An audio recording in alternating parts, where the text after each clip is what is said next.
അപ്പോൾ നിങ്ങൾക്ക് ആർക്കെങ്കിലും ഇതേപോലെ ചെയ്യാൻ താല്പര്യമുണ്ടെങ്കിൽ നമ്മൾ ഉപയോഗിച്ച്, അതായത് നമ്മൾ സീഡ് ലിങ്ക്സ് വാങ്ങിയ ഡ്രേ, ഉപയോഗശൂന്യമായ കളയുന്ന ഡ്രേ എടുത്ത് ഇങ്ങനെ ഇടക്കിടക്ക് ഇങ്ങനെ കെട്ടി തൂക്കി അടുപ്പിച്ചിട്ട് കഴിഞ്ഞാൽ ഇത് കാറ്റ് വരുമ്പോൾ ഇതിങ്ങനെ മുട്ടി സൗണ്ട് ഉണ്ടായി നമുക്ക് കംപ്ലീറ്റ് തത്തയിൽ നിന്നും പ്രൊട്ടക്ഷൻ കിട്ടും. കണ്ട, ഇപ്പൊ ഇതിനൊന്നും ഒന്നിനും ഒരു പ്രശ്നമില്ല. കണ്ട, ഇതൊക്കെയാണ്.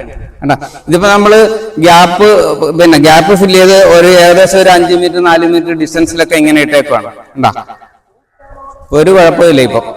ഇപ്പൊ ആ തത്തയുടെ ശല്യം ഏതാണ്ട് കംപ്ലീറ്റ് മാറി.